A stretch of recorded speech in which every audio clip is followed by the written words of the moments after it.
wham! Here comes our superhero sponsor, Fastpath, and their super team, Alex Meyer, Director of Dynamics 365 F&O Development, and Frank Vukovits, Director of Strategic Partnerships.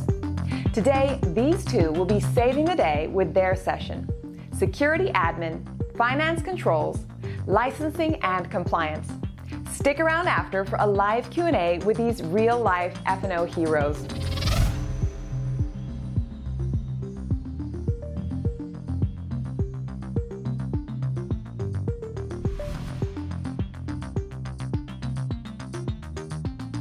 All righty, welcome everyone. Excited to have you with us today as we jump into this session that Fastpath is proud to present. We're certainly proud to be a platinum sponsor of DynamicsCon again. And myself and my colleague Alex Meyer are going to spend some time today talking to you about things Fastpath can provide from a security audit and licensing perspective to make it easier to work with Dynamics 365. A lot of great content to get to, but let's get some introductions out of the way. For those of you not familiar with me, my name is Frank Vukovits. I work for Fastpath. I'm one of the auditors we have on staff. And I've been working with the Dynamics product going back to the days of Exapta 3.0. So I was counting up there and going 20 plus years now. So I spent a lot of time at Fastpath working with the partners and the audit partners we have out there who are helping their customers with our solutions or using our solutions to audit their customers as well, and talk a lot about security in general. And I'm also proud to present a lot with my colleague, Alex Meyer. So Alex, if you could briefly introduce yourself as well, please. Absolutely. Thanks, Frank. And thanks everybody for joining today. My name is Alex Meyer. I'm the Director of Dynamics AX and F&O Development at Fastpath. I do have a Microsoft MVP in business applications. My contact information is there in the middle. And I'm happy to be here today presenting alongside my colleague, Frank. Great. All right, let's jump into it. We got a lot of great content to cover today. As you can see on your agenda, some of you may have seen Alex and I present some topics in the past at DynamicsCon or other events. We like to put a lot of detail in our presentations in the back in the resource guide. So as we go through things today, some of the bullet points we'll dive deeper into than others, but I would encourage you at the back of the presentation to use it as a resource with all the details we have there as well, in addition to what we cover today during the presentation. We're going to spend some time talking about Fastpath. I'll be pretty quick. I tend to talk fast to begin with, and then we'll dive right into showing our product and really how we can help you build out any areas that natively inside Dynamics are missing, controls around licensing, RSOD, and the like, or provide controls that are much more efficient to make it easier to address some of the security audit compliance needs you have inside Dynamics. I'll remind you during the presentation, if you do have a question, please type it into the chat queue, and we'll address the questions at the end of today's presentation. So let's get into it. A couple brief facts about Fastpath. All we do is build really cool software. We don't offer any services. We're not consultants. We've been building software and security audit compliance, starting with Dynamics GP for 17 plus years. We now offer solutions for a variety of different clients. You see, or not clients, but software solutions. You see them listed there. Some of the world's leading business software, CRM, HR systems as well. We take a team of technical people, understand how security works in Dynamics, F&O, for example, and mine that with our audit and compliance background. And really, it allows us to develop products that really meet the needs in the marketplace. 1,000 plus customers, 30 different countries around the globe. We don't have any customers in Antarctica. So if you really want to wow us at Fastpath, if you're from Antarctica, we'd love you to look at us closely. But really proud of us being a software company. That's all we do. So what we specialize in is the only thing we specialize in. Lots and lots of great clients and customers, as I mentioned. There's some logos there you may recognize. We are industry agnostic, public or private. We have many, many clients that run our solutions. And then the other part that's really neat is we do work with the world's leading accounting firms, the Big Four, Grant Thornton, Protiviti, RSM, a slew of them, Armanino, are using our tools out in the marketplace to provide services to their clients, whether it's to support external audits, internal audits, security re-architecture projects. We get a lot of feedback from these partners about our tools, allows us to really make them more robust, including our segregation due rule sets. And we're really proud of those relationships. And we think it ultimately benefits our customers to know that the auditors are using the tools of Fastpath. One other thing that also makes us unique in the marketplace is that you have the ability to look at cross application security with Fastpath. So even if you're running Dynamics 365 F&O, maybe you're running Salesforce for CRM or Workday for HR, and you want to look at segregation duties across platforms or across applications, you can really wow your CISO, really add some POW to your SOD review with Fastpath from a cross-application perspective. So we're not going to touch upon that today in detail, but do want to make you aware of that. And the other part is we continue to work with technology partners in the marketplace, the SailPoints, the ServiceNows, the Jiras of the world, and integrate our products to work with those platforms as well, whether it's a ticketing system like Jira or Zendesk, or whether it's a provisioning system like SailPoint or ServiceNow. Fastpath out of the box integrates with those. We continue to find it valuable to have our tools work with other tools that are commonly used in the marketplace. And these are a couple of the technology partners that we're really proud to work with. So let's talk then about why Fastpath. I mentioned before, we're not a services company, we're just a software company, and we have that deep accounting, audit, and security background. Security truly is all we do, and we think that brings our 1,100 customers a lot of comfort there. Unfortunately, what doesn't bring them comfort is a lot of wham is some of the challenges around application security and Dynamics. And we're not going to dive into these deep today. Alex and I have done many presentations. He has blogs about these as well. But a couple of these challenges you see on the list here, Fastpath can help you solve. From the reliance on Microsoft, maybe too much when it comes to security controls. We'll talk about more of that in a second. To just that security is difficult and challenging and hard for any customer, big or small. And it's not fun for a lot of people. But it is more important than ever in today's world of hacking, cybersecurity, fraud, GDPR, CCPA, privacy, security data. Everyone's talking about security, and you need to have a strong system of internal controls, not just on the financial side, but also on the technical side to address security, and Fastpath certainly can help with that. A lot of our customers come to us because they've had challenges during their implementation in Dynamics. I remember when I was implementing it in 2002, we had challenges implementing security of Exapta 3.0. Unfortunately, a lot what's on this list has not changed in 20 years, but it's something that Fastpath can help with. More than likely, as you implemented Dynamics yourself, you might have had some of these same challenges around security, whether it's let's just do a cut and paste exercise, give everyone access that they had in an old system, which is something you want to watch out for and don't do. Or that security administration just isn't fun, it's difficult, the tools are kludgy out of the box. Microsoft has some gaps natively that auditors don't like. Whatever might be the reason, there's lots of challenges around implementing security, and Fastpath is here to help and to turn you into the superhero when it comes to security at your company. So real quickly, speaking of superheroes, here's some of the things that Fastpath does do, and Alex will talk more about this during the demo portion of today's session, where we really plug some of the gaps that natively exist in Dynamics, whether it's around the segregation duty or SOD rule set. We have 95 rules in our rule set that ships out of the box. Microsoft has 0. That's right, 0. That's not a real hero there, it's 0 rules in their SOD rule set that ships natively with 365 F&O. Now you can add rules to that rule set. So let's say you do. Unfortunately, then the next step though is the analysis that's done with that rule set. Fastpath goes down to the object level, down to the bottom, where we want all those folks in the Batman cartoons, the villains and the like, to be at the bottom. We want to get rid of them.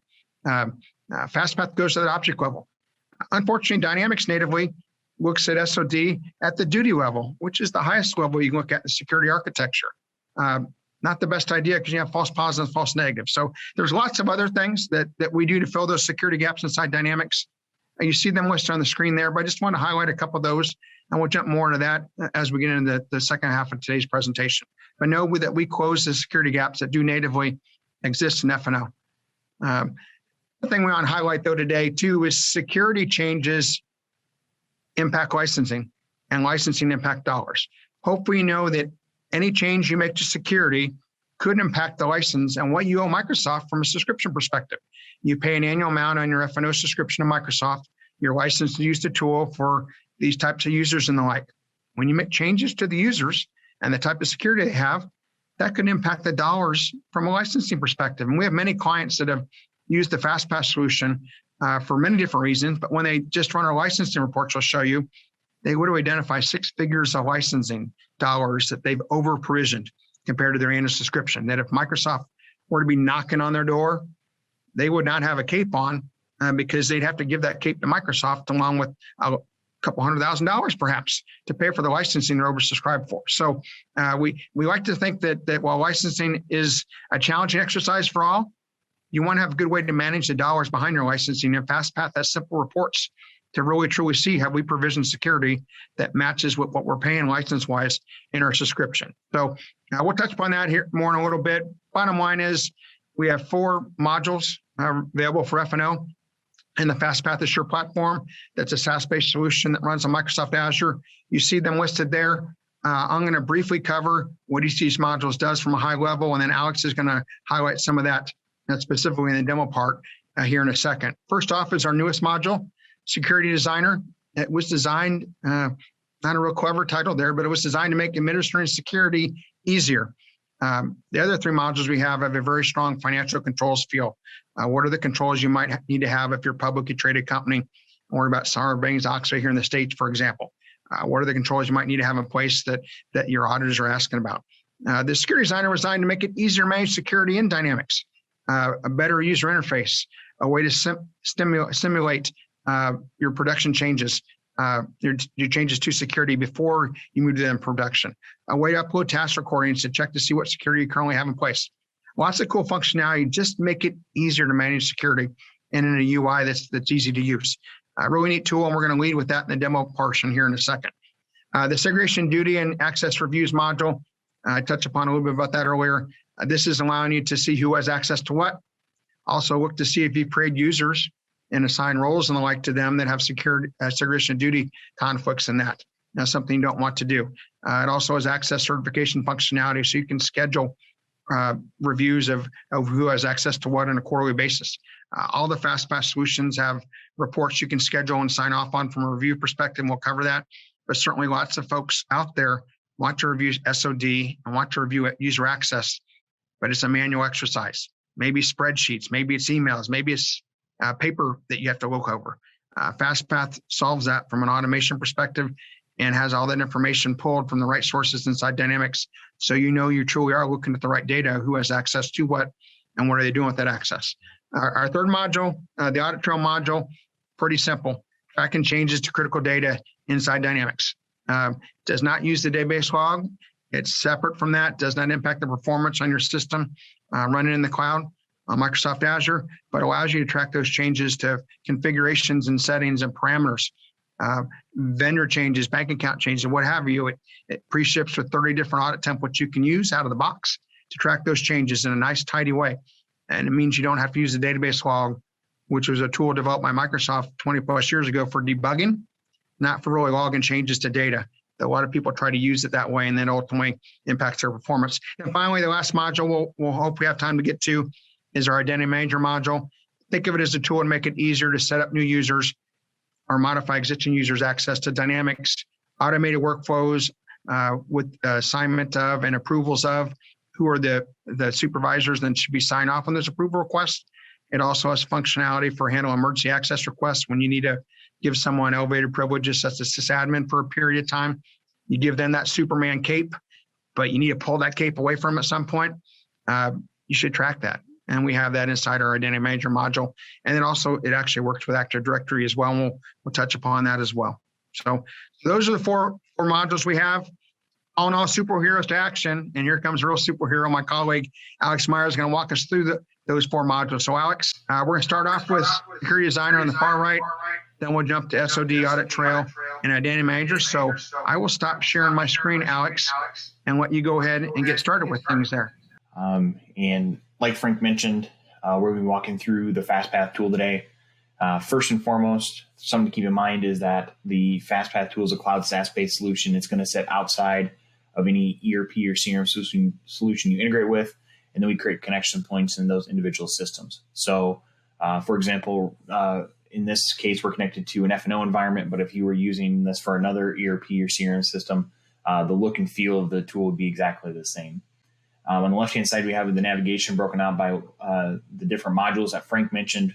He mentioned that we were going to start in Security Designer, so we'll go ahead and jump into that particular piece there. So the Security Designer module is going to allow you to come in and do a couple different things. The first thing it's going to allow you to do is actually come in and set up security within your environment. So you're going to be able to come in and actually perform a mock or set up mock security, treat it like a sandbox, and actually be able to run a analysis piece where you can do before and after comparison to see the potential impact of those changes before they go live. And then also be able to use things like the task recordings and things like that to actually set up your security using those. So if we jump into the security designer, the security models themselves, I have a demo one set up here. So if I want to actually go in and actually start setting up my security at the role, duty, or privilege level, I could jump to any one of those levels. What's actually happening behind the scenes is we're making a live call out to F&O. We bring all of the role, in this case, data back, and then we actually go through and look to see what are the duties, privileges, tables, and sub-roles assigned to these individual roles. From here, you can go through and start making changes to the roles themselves. If you wanted to go in and actually make a change to this accountant role at the duty level, right, you could open this up. It would actually come through and show you the duties that you have in this case. So you can come in and you can see that we are looking at all duties in the system here. We can see the currently assigned duties, and then we can see any that have been modified here as well if we go to that screen. But the idea would be is that we're trying to make this process a little bit easier. So if we wanted to actually associate this duty to the role, right, we could just toggle it on. If we wanted to revoke it, right, we would toggle it back off. You do the same thing at the privilege level. And then at the table level is a slightly different process where we're actually going down and to the object level. So you can see here we have our read, create, update, delete, and then you have your unset, grant, deny, just like you would in the user interface again, right? So you have those two different really options when you're going through and actually modifying security. But then you can do other processes, like you can go through, you can clone any of the roles, duties, and privileges at any point in time. You can create new roles, duties, or privileges at any point in time. And then you can also simulate what would happen if you removed a role, duty, privilege, in this case, which is what happened with this accounting supervisor role. So you can come through and actually simulate the removal of a particular role, duty, or privilege. One of the other features that we have in here is this idea of the affected objects. So one of the things that's very difficult to do within F&O is this idea that you want to be able to go in and actually see the potential objects that would be impacted if you made a change to a particular role, duty, or privilege. And so that's what this affected objects allows you to do. So at the role level, this is actually just going to show you the users that are assigned to this particular role, right? So if I made a change to the accountant role, it's going to impact all of these users. But if I were to actually go down to the privilege level and run that same process again, it's actually going to show me the hierarchy-based structure all the way up to show me all the objects that have been impacted. So if I run it at the privilege level, I'm actually going to see the duties that privilege is assigned, the roles that those duties tied to, and then all of the users. So I know if I make a change to this particular object, in this case, this privilege, it's going to impact all of these objects in the system. So that's something else that we have to help you as you go through and design your security. One of the other things at the privilege level is this idea that you can go through and just like you could at the other security levels, right? You can create a new privilege from scratch, but you can also go through and actually create a privilege from a task recording. So a task recording, for those that may not know, is a native piece of functionality within Dynamics AX and F&O that allows you to actually record the user as they go through the user interface performing a particular task. Normally, these are used for testing or documentation purposes. But one of the byproducts of this is that you can actually, if you take those task recordings and you analyze them, you can actually pull out the secureable objects that are actually utilized during the task recording. So you have the ability to either upload the task recording directly to create a new privilege from that, or you can actually upload it into our task recordings area, which is where I have I've uploaded some of these already. So basically what I've done, for example, we want to look at this first one here. I went out and actually recorded myself creating a customer. The first thing I can do here is actually see the menu items that are actually going to be utilized during this task, that were utilized during the task recording. So I can see here I have two separate objects. One is the all customers menu item display, and the other one's a create customer menu item display. You're able to see the AOT programmatic name, the object type, the access that's required for this object, and then the license that's required as well, right? So you're not only seeing what objects are being utilized, but also what license is required for those as well. So I can go through and I can take this task recording and I can create a new privilege from it directly, or I can actually run this against my current security to be able to see what security layers out there actually give me the access to this. So for example, if I run this for the role, Since there are two objects in this task recording, I can know any role over here that has two objects in it and are actually going to allow me to create this or perform this task. So if I were to click on the accounts receivable manager here, this role actually has delete permission to the all customers menu item display and create permission to create customer menu item display, right? So it has the necessary permissions to perform this task.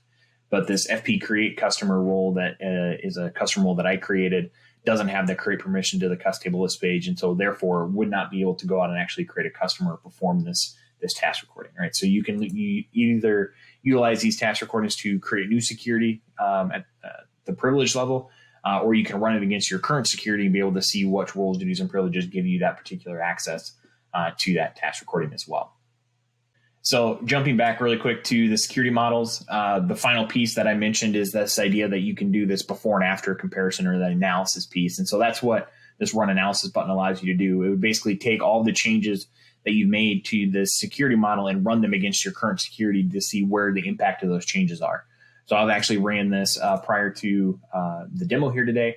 And so what this, again, is doing that before and after comparison. So you're able to see what risk has been introduced or removed from your environment on the left-hand side here. And then on the right-hand side is the license changes, right? Because like Frank mentioned earlier, your licensing is tied directly to your security.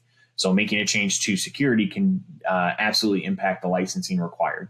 So in this case, we removed a role from our environment or simulated what would happen if we removed that role.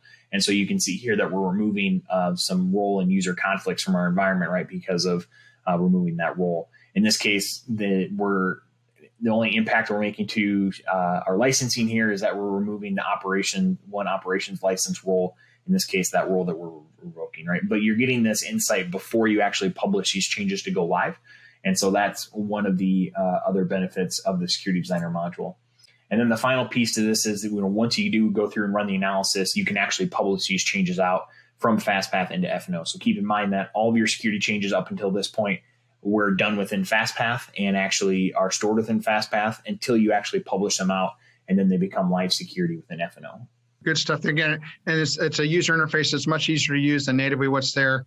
Checking for that licensing, get some POW there, making sure you're doing what you're supposed to, and then can be a real superhero security-wise by able to check, see what you have in place already, and then figure out how to provision accordingly. So that's one module. Let's jump to our next module, segregation duties and access reviews on the left-hand side there, Alex.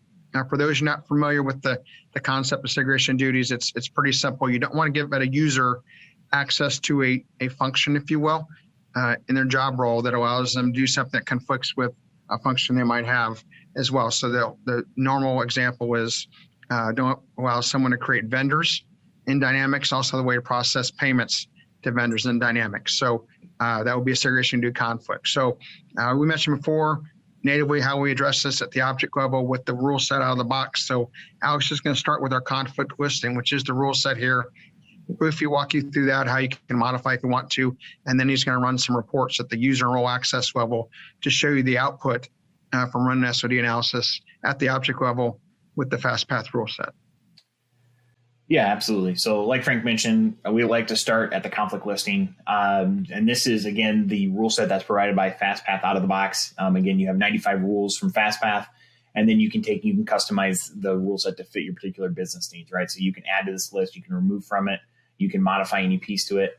But we try to make this a little bit user-friendly as well. Like Frank mentioned earlier, right, we go down to the object level and we're actually looking at the conflicts themselves. But if you were to do your reporting directly at the object level, there's times when that can be very cumbersome or not intuitive to a non-business user. And so basically what we do is we have this idea of encapsulating some of the objects in the system that allow you to perform a task or process into what we call a business process. So, and that's then where we create our rule set from. So if you look at, for example, bank accounts and journal lines, each of those is considered a business process. And then underneath those are the actual objects, the menu items, the tables, the data entities, the service operations that allow you to perform that task or process, right? So if we were to actually go through, when we go and look at the user conflicts, role conflicts later on, you're going to be able to see the conflict names, but then we can also get down to that detailed level to see, okay, what actual object is this user or role having access to that's actually causing this particular conflict. So if we run the user conflict report here, we can go through, we can provide some pre-filtering. In this case, right, we can come through and provide a company, we could actually go through and provide a user, if this loads, and then we can pick a rule set as well that we want to run this for. So I'm going to say, based on all the access this Alicia user has assigned, I want to see the access or the conflicts that she has within the Contoso Consulting Company, right? So I'm going to go ahead and run this report. We're actually going to very quickly be able to generate and be able to say, based on the access this Alicia user has, here are all the conflicts that she has within this environment. You're able to see the name of the conflict, the description of the conflict, the risk level of the conflict. Again, all three of these can be modified as part of the rule set. And then you can actually click on this particular row or any of the rows. And over here on the right-hand side, you're actually going to be able to get that detailed information that I talked about, right? So if you actually want to dive down and be able to see which roles, duties, and privileges and securable objects actually give me access to perform this task in this case, right? You can absolutely get to that level of detail. So once you go through and start running this report, right, then you have a couple different options on how you actually want to alleviate or mitigate this particular conflict, right? You could go in and use something like the security designer tool we just looked at to actually modify the role or roles that are actually causing this particular conflict to remove the object access, right? You could go into something like our security designer and actually remove one or more of the roles that are causing the conflict. Or you may come back in and say, we know the user has this access, we know it's causing this conflict, but we have this process control we want to put around it. And so that's what the status column is. The status column is the status of the user mitigation for this particular process. So if I were wanting to actually mitigate this conflict and say, hey, we know the user has the ability to come out and actually, perform the customer payment fee and journalize business process, but we have a process control we want to put in place, right? You can click on the status column there, the whatever value is there, and it'll pop up this mitigate conflict window. And now you can go through and actually mitigate this particular conflict. So the first thing you can provide is any of the controls that you want to use. So again, this is pulling from our control library. You can also use, if you just want to do straight mitigation types, you can do that as well. But maybe we're going to use transaction sampling and business process owner or manager sign off, right? So we're going to use a combination of multiple controls here. We can provide any notes we need to include, and then we can select the status of this as well. So if you want to do some workflow pieces where you go through and propose particular mitigation first and then actually come back through and approve it, you can absolutely do that. Once we mitigate the conflict here, this is going to go out and actually save this. You can see it's now stated as proposed. If we were to open this back up, we'd be able to see complete history here in the middle to see when this conflict was actually changed. And then you're able to actually come down, and one of the reports that we do like to show here is this conflict status report. This is going to be something that your internal, external audit team is going to be very interested in because it does two main things. One is it shows you where you have conflicts within your organization, and then what you're doing to actually mitigate those, right? So in one report, you're getting both sides of this. So if you have an internal, external audit requirements, this is the report that they're going to love to see from that perspective. So we looked at that from the user side. We can do the same thing from the role side as well. If you want to move down a level and be able to actually see, okay, what's the conflicts this particular role has inherently to itself, right? You can run this for a singular role and be able to see that, what the output of this is. So I know if I assign the account role to a user, they're going to have these conflicts. But what you can also do here is you can run this for multiple roles. So this allows you to do that what if scenario to say, okay, what would happen if I assigned the accountant or accounting manager role to a user together, right? What would the potential impact be? And so you can run this again and see the number of conflicts is going to increase in this case because we're looking not only across the accountant role or the accounting supervisor role, but also cross-role conflicts as well. So you can do it at the user level. You can do it at the role level. If you'd like to, you can kind of mix and match what your particular needs are there. So that's from the segregation duties perspective. And then behind that are kind of where the data for that segregation duties comes from is where our access reviews comes in. So our segregation duties, is basically saying based on the access the user has, here are the conflicts that they have. Access reviews is actually telling you where do the users have access, how are they getting this access. And so that's where you can run your user or role access from here as well. So if we want to run that same report that we were looking at from the Alicia user, right, we can go down and see for menu item displays and that Contoso Consulting Company, what access does this user have? We can absolutely do that as well and be able to see that, this user has access to this particular object. And then over here on the right-hand side, again, we're able to see how the user is getting this access, right? So you have the ability not only to see where users have conflicts, but then also or so where they have access, but then where they have conflicts from that access as well, based on these two modules. And Alex, all those reports can be scheduled. Yep. Someone can receive them, click on a link, opens it up. They can review it and sign off on it electronically inside Fastpath. So from a support perspective, these are controls. You need to have evidence that control is actually being performed and signed off on. All that's available for any report standard inside Fastpath. They can also be exported out to Excel, PDF, CSV as well, all natively in the product. Absolutely. Yeah. So covered that SOD, user role access. Another neat thing we have is these licensing reports, right? Yep. And allowing you to get another view of licensing inside Dynamics. You talked about that with Security Designer, but show these reports as well. Different way to look at it, but it really gets to the same spot. If you want a quick snapshot of exactly what you have right now, provision of security, it's these two reports, right? Yeah, absolutely. So Security Designer, the licensing, the reports we have there would show you the potential licensing change. This is actually going to show you what your current licensing is at. So we're going to show you the license type, which is going to be, team member activity or operations, and then the license SKU, which is the newer licensing model that Microsoft is coming out with, and actually showing you what license or licenses have to be assigned to this particular user for them to be compliant. So we're actually going to show you that as well. On the right-hand side, we actually give you a numerical breakdown to actually show you the entry points or menu items in this case, right? What at each the menu items at each license level that the user has access to. So this gives you the option to be able to see, is there a potential change or option for me to actually go out and change security for this user to, maybe potentially bring them down to a lower license level.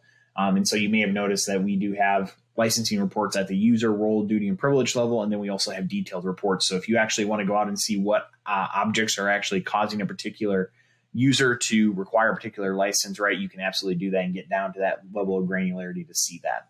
So again, those are great to show where your current licenses are at within your environment. All right, Alex, let's jump into Audit Trail. One of our modules, quite popular, pretty simple, tracking changes to critical data. Out of the box, we have 25 plus audit templates. You see them right there. So walk us through those, Alex, and briefly show us an example of one of the Audit Trail reports to look like.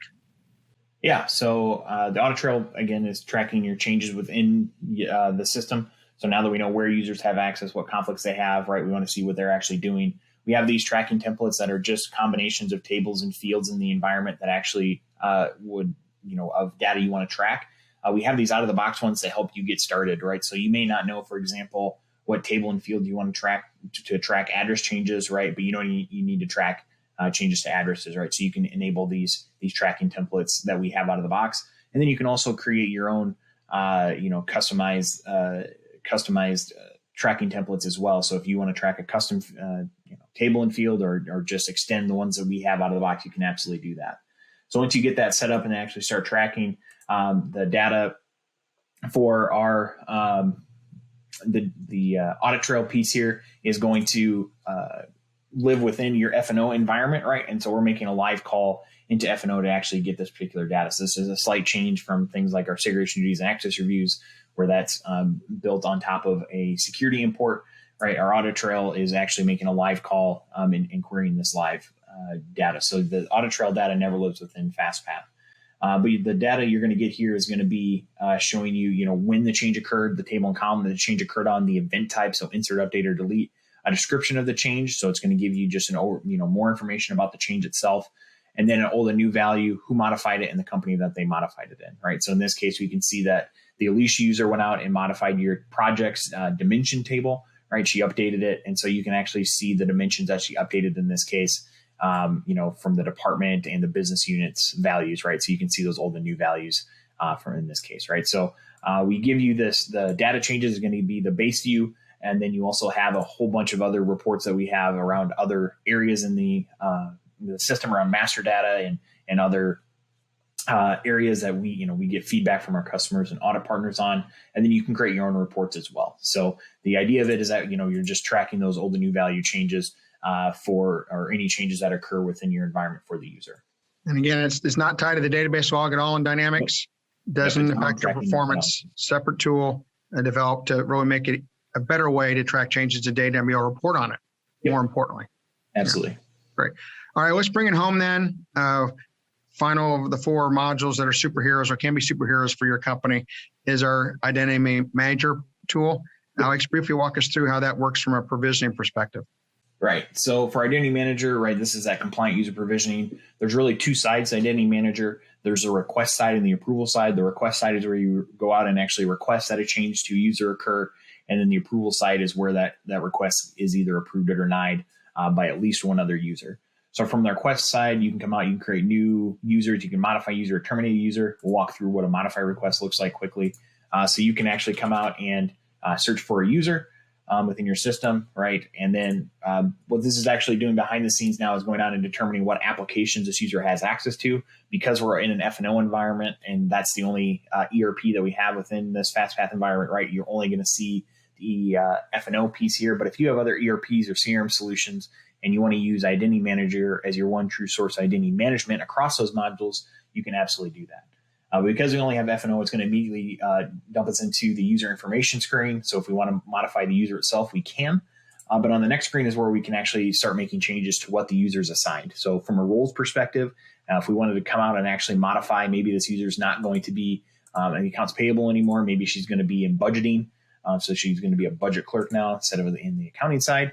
Right, so we can actually go through and we can add roles to the right-hand side. This is what the user will be assigned at the end of the day. And then on the left-hand side is your available roles. You can edit or modify the companies that this user is going to get this access in, right? Or you can make any other changes around the user role assignments here. On the next screen, you have the user groups that are assigned to the user, right? So if you actually want to assign user groups, you can do that as well. On the next screen, you have the effective dates. So this is actually telling you when a particular change would be going live in the environment. So maybe you don't want these revokes and grants to happen immediately. Maybe you want them to occur at some point in the future. You can absolutely do that. On the grants, you can actually set a start and end date. So if this user is only supposed to have this access for a set period of time, you can set that up. And these go down to the minute level. So if you're doing something like firefighter access that a user needs elevated access for a very short amount of time, you can absolutely do that. So maybe this user is going to be granted this access next Monday, right? And so we can absolutely set that up, and we're not going to set an end date. So this user is just going to have this role going forward. On the next screen is that risk analysis again. So just like we had in Security Designer, we're going to do the same thing within Identity Manager. We're going to do before and after comparison to see where the changes to this user are going to occur. So in this case, we're going to be able to see that we're removing a whole bunch of risk from this user because of the accounting roles that she was assigned. But we were able to get this, from the user conflict perspective, the business process, critical access, right? Be able to see those changes again. You can put any notes you need to include. And then on the final screen here, we have a summary screen to basically give you an overview of the request itself, be able to see what we're actually doing to this potential user. Once we hit the finish button, the request side ends, and then the approval side kicks into action. The approval process, what it does is it basically looks at the parameters of the requests that are coming in, and then determines which user or users have to approve that request. So in this case, we don't have any current approval rule set up, but you could come in and you could set up an approval rule around any number of different parameters on the request itself to actually dictate how you want the flow of this approval to actually occur. So you can, and then on the approval side, you can either have a single user have to approve it or a group of users have to approve it as well. So you can get very complex on how you want these structures to look like. On the group side, you can actually set up groups to actually have multiple levels. So you can actually come out and say, hey, for level 1, I'm going to have myself actually approve it. You can set the number of users you need to approve the request, or have all users within that group have to approve it, right? So you can get very particular about how you want these approvals have to go through. Basically, once the Identity Manager system actually determines which users have to approve the request, they would get an email directing them back into Fastpath to say, hey, there's a new Identity Manager request that needs your approval. It would look very similar to this screen that I'm pulling up here, where it's going to have all the information about the request itself, and then actually have the ability to actually approve or deny this request. So because I submitted this, it's not going to allow me to actually approve it in this case, but you're able to see in this case that we're assigning for this request, the accountant role, the accounting manager, and the budget clerk role to the Alicia user. And again, we can come over to this right-hand side and be able to see all the risk analysis before who needs to approve this request, any approval that have been submitted, and any notes that were included. All right, so you can get all the information, and then the user then decides whether or not they need to approve or deny this request. If the request is approved, it would go out and actually provision whatever changes are done automatically. There's nothing that you have to do to actually perform that. If the request is denied, it gets sent back to the user that submitted it to make any changes for them to resubmit it. Right. So, the idea is that we're trying to make this compliant user provisioning piece where you have the request and approval side, and then you also have the request history to show your auditors, hey, here's the requests that have been put in, and then you can go through and actually show them, all the requests and the actual data and audit information behind them as well. Right. So that's the idea behind the Identity Manager module. Hey, great stuff there, Alex, too. It also hopefully eliminates a lot of paperwork, emails going back and forth and the like that maybe in the past you've had around provisioning. So I'll go ahead and wrap us up here presentation-wise with the final part about Fastpath, and then we'll jump to that Q&A section. Remind you that when it comes to Fastpath, we offer free support and training. That's part of the package. Training, very, very critical for all our customers and our partners. The pricing model is pretty simple. It's based on how many Dynamics licenses your company might own. It's not how many Fastpath licenses you want to have. And again, we work with partners, VARs, audit firms, and the like, consulting firms that help provide services to implement Fastpath. We don't do that ourselves. We're a software company. Bottom line, if you're hearing any of these buzzwords in the hallways, in the elevator, if your CISO, CIO, CFO, VP Finance is approaching you asking, what about user access? What about IT general controls? What about Sarbanes-Oxley? Fastpath solves problems and challenges you're going to have around these items. And then finally, as I mentioned at the beginning, lots and lots of good resources in the backside of this deck that Alex and I have put together over the years. These are not specific to how to use Fastpath. This is general security audit, control background information that you will find helpful in the dynamic space. Would encourage you to check it out. Check out Alex's blog as well. Lots and lots of good information there, going back to way back when the previous versions of AX, including AX 2009. So with that, Alex, I want to thank everyone for joining us today. We are proud to be a platinum sponsor of Dynamics Con. There's our contact information. You want to reach out to us, feel free. And we look forward to answering any questions you might have. And again, thank you for your time. Thanks to the folks at Dynamics Con. And we will talk to everybody soon. Thanks everyone for joining.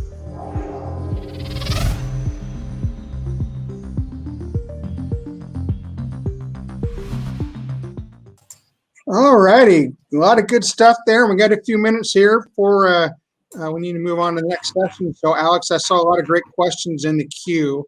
Let's talk about licensing first. And I saw you mention about preliminary data. I put a note in there that some folks have used our security designer tool to identify from 100,000 USD to $3 million of over security provisioning. So talk about how our tool helps identify that, but also talk about maybe perhaps from a Microsoft perspective, they now have the data in the cloud to see what you're using as far as what you provision security-wise and compare that to what you're supposed to be paying. And when you bang those two together, if you've over-provisioned, you're no longer a superhero.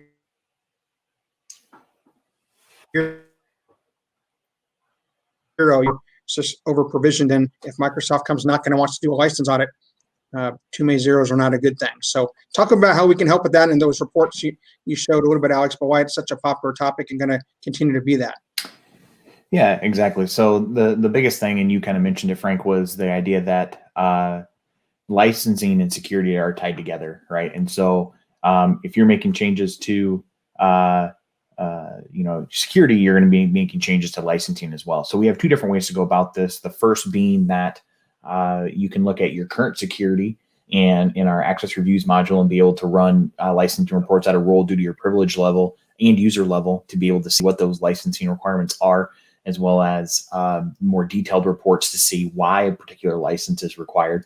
And then you can do the security designer side where you're actually going in and doing that what if scenario and doing the mock security where you're going in and changing security and then seeing the impact of those changes, right? So we give you two different ways to go about looking at it from a licensing standpoint when you're modifying security. Good. I know we certainly saw a couple of comments about security being a pain in the you-know-what. Could obviously puts a new look on the term security. You are it. But a couple other good questions there. Joel had a couple, and I just saw one that just came in there towards the bottom. I don't know if you want to address those as well, Alex. I think it'd be beneficial for the group to hear about those. Yeah, I guess to answer, I know that Jake initially had a question at the very top asking about making changes, security changes in code versus the UI.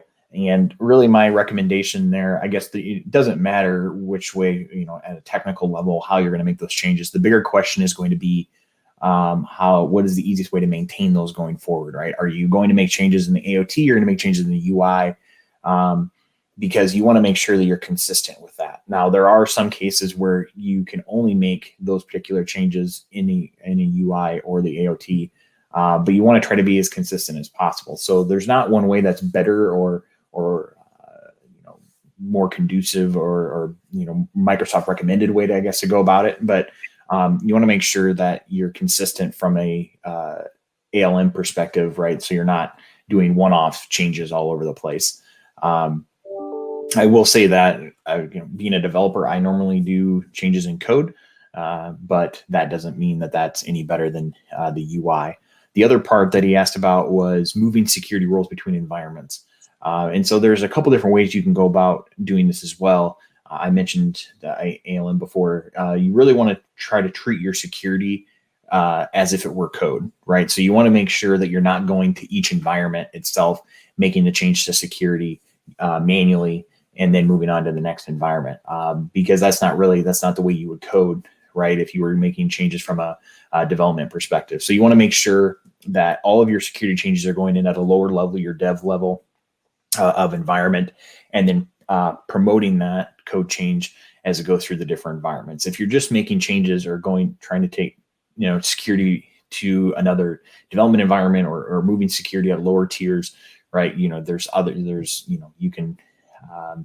don't really have to go through all of that, but as you're promoting, actually moving up through your different layers of D365 environments, you really want to be following that ALM best practice and actually promoting the security just as if it were code from that perspective.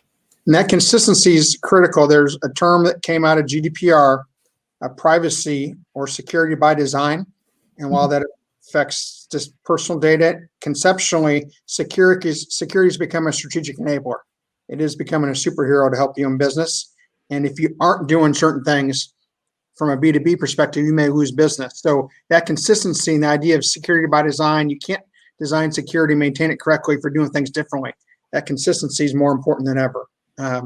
So it's great points, Alex. Taryn asked a question there at the bottom. Does Fastpath have a way to look at certain roles and determine what access to what buttons or forms they might have? Talk about that a little bit specifically to Fastpath and just in general from a behind the scenes piping perspective, how security works in that regard. Yeah, so again, you can go about it a couple different ways. There's nothing that we have that's going to go into the user interface and say, oh, this actually is this button. I actually have a couple different blog posts around different native functionality that you can use to see that information. But one way, and I kind of mentioned this to Joel as well in the chat, is to use the task recording functionality within F&O, which is, again, a native piece of functionality. But if you actually record yourself performing a process, clicking on a button or going and editing a particular field or access to a form, right? The task recording is going to be able to pick that up. If you bring that into Fastpath, you'll actually be able to see the menu items that would actually be required to have access to the tasks that you just performed. Now, if you want to get down and go to the field level, which was mentioned in the question, right, then you have to take it a step further, and you can, utilize, there's right-click form information where you can see, where the data source for a particular field is coming from, right, and that can give you that type of information. And then you can bring that into Fastpath and run, your access reports and be able to see, which roles give me access to this object, which users have access to this object, that type of thing, right? So you can go about it a couple different ways there. Excellent. Good stuff. I think there was a question in there too, or a couple ones just talking about the importance of security and trying to design it up front when you can. All of us have worked on implementations or security projects where perhaps security gets pushed back to the middle of the end of the implementation. again, going back to the strategic enabler idea, and security is in the news a lot. Fastpath, sometimes I talk about security being a donut, and every donut has a hole in the middle. Yeah. External threats, everyone's talking about cybersecurity, Russian hackers, what have you, trying to protect those external threats, and they're important. But ultimately, internally, 60-75% of your fraud is happening inside that donut, in the hole with your business applications. And to that point, we provide that donut hole to fill in those gaps. And not just for Dynamics. I had a question about the different integrations we have. We work with a wide variety of business solutions now.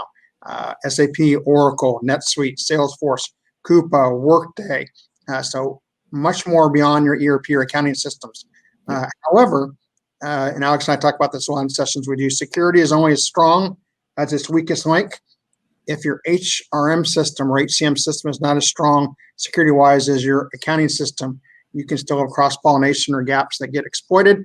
And that's why at Fastpath 2, we're really excited that our products also allow you to do cross-application security from a segregation duties perspective, that you can set up a user in 365 CE and in F&O, and those users individually have different job roles they have to fulfill with that access, but they're in conflict SOD-wise. So security is not a one-time exercise. It's not a one-system exercise. You don't want to look at it in silos nowadays. The auditors we work with will tell you the same thing. They're auditing security across the landscape. Your CISOs, your CIOs are asking questions. Is my enterprise secure? Not is my accounting system secure or my HR system secure? So, and we have a lot more information about those integrations on our website, like Alex mentioned in the chat, but certainly I think we're big proponents that security is not a one-time exercise, not a technical exercise, and we've done a lot of sessions on that in the past as well. It's people plus process plus technology ultimately builds the right controls you need to have from a compliance perspective. Anything else coming through there in the chat here, Alex, in the last minute or two we have before we let folks take a brief break before the next session here at the top of the hour? Did put a link to your blog out there, Alex. Great stuff. You got a couple books on security, right? Not related to Fastpath, but books on security as well. Maybe talk about those a little bit as we're double checking the chat here. Yeah. So again, we one of the things that we kind of preach at Fastpath is we want to be answering questions for customers and end users in general. And so that's where we have things like my blog. We have again the books available, which are going to take a technical as well as a more practical approach from an audit perspective to say, here's why you want to set up security correctly. Here's how you would actually go and do it. And so that's available on Amazon. And Rich just posted as well that, if you are looking for, trying to take a deep dive into security, one of the things that you can look at is that the Dynamics user group here has a skill up area. And I do have a security course on there that's just specific to F&O. Doesn't, again, have anything to do with Fastpath in particular. So it's really just focusing in on, how do you go about setting up security? Yeah. Yep. Yeah, I just put the link for your book out there as well. Again, 3rd edition now, I think, right? It's not about Fastpath. It's concepts about security and the like. Correct. So, great stuff there. I think we have one more question just came through there real quick. Probably better wrap it up. You want to grab that one, Alex, real quick? Yeah. So it looks like Kelly is asking about 80 groups and looking for nested groups. I want to put the top roll. Yeah. So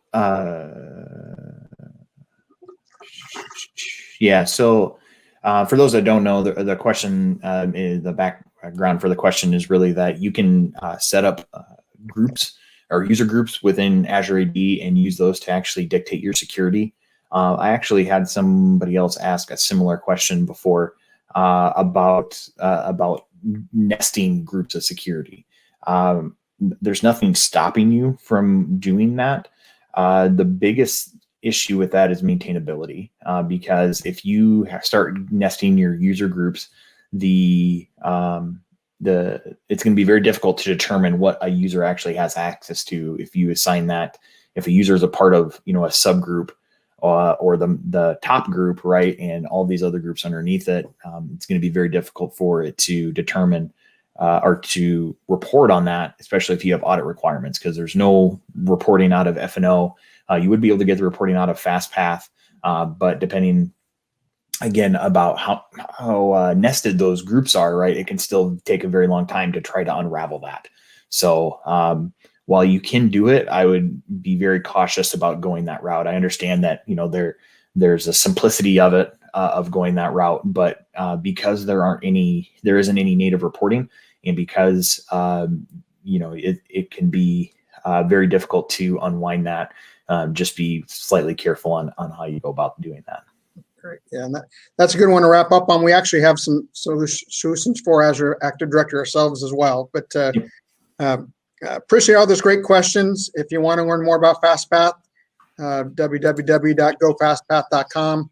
Stop by our sponsor booth here at DynamicsCon. We're again proud to be a platinum sponsor of DynamicsCon. Again, Alex and I are big proponents of the community and sharing knowledge. And we'd love to talk to you about Fastpath, but we also love to talk to you just about security in general because it's so critical and lots of knowledge to share. Do check out his blog and check out his book as well. I think you'd find that quite handy. So with that, we will wrap it up. Alex, any final thoughts? No, I appreciate everybody coming to the session. I appreciate all the great questions. We're always here. Frank and I, the rest of the Fastpath team, are always here as a resource. If you guys have questions, regardless if you're a customer or not, happy to answer those. I'm active on the Dynamics forums as well. So if you have questions, feel free to put them there or reach out directly. Real quick, last question. Taryn wants to know any big differences between the last two editions of the book, Alex. The biggest difference would be the licensing that Microsoft has changed, right? That's the biggest change that we've had to deal with from a security standpoint. So a lot of the information is out on my blog as well. If you want it in book form, it's in there as well. But obviously I can update a blog a lot faster than you can update a book. So that would be the biggest change. Yeah, cool. That sounds like a slogan right there. Maybe a song. Update a blog quicker than update a book. So great. Yeah. All right. Well, thanks again. Take advantage of all the community opportunities that are available through the Dynamics User Group or Doug, this event being one of them. Go out to the forums, post questions, track us down again at the Fastpath sponsor booth if you have questions about Fastpath, and have great rest of the day and enjoy day 3 tomorrow at DynamicsCon. Yep. And do be a superhero when you go back to your company with all this great knowledge you've partaken here the last couple of days and tomorrow as well. Yeah. Thanks everyone. Thank you.